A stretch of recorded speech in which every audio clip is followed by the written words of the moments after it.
দর্শক বিপিএলে অভিষেক ম্যাচে ঢাকা ক্যাপিটালসের হয়ে ব্যাট হাতে রীতিমতো 4 ছক্কার ঝড় তুলেন বাংলাদেশের hard hitter batsman Sabbir Rahman. Sabbir রহমানের এমন ব্যাটিং দেখে হতবাক পুরো ক্রিকেট বিশ্ব। শেষ দিকে ব্যাট হাতে ঝড় তুলে ম্যাচ জয় নিয়ে মাঠ ছেড়েছেন তিনি। তার সেই ইনিংসে ছিল একটি 4 এবং 2টি ছক্কা। তবে সাব্বির রহমানের এমন পারফরমেন্স চোখ ধাঁধানো। দর্শক বিস্তারিত থাকছে ভিডিওর প্রতিবেদনে।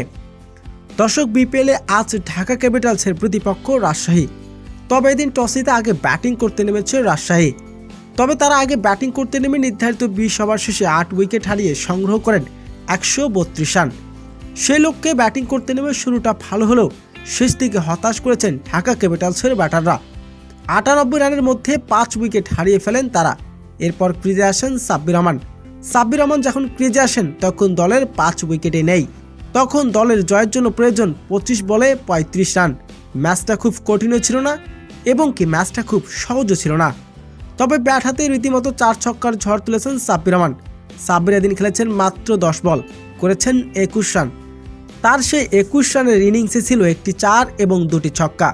সাব্বির রহমানের দুর্দান্ত ইনিংস ভর করে এদিন 7 বল হাতে রেখে জয় নিশ্চিত করেন ঢাকা ক্যাপিটালস। অভিষেক ম্যাচে ব্যাট হাতে বেশ ছন্দে সাব্বির। তবে সাব্বির রহমানের এমন দুর্দান্ত পারফরমেন্স রীতিমতো নজর কেড়েছেন সবার।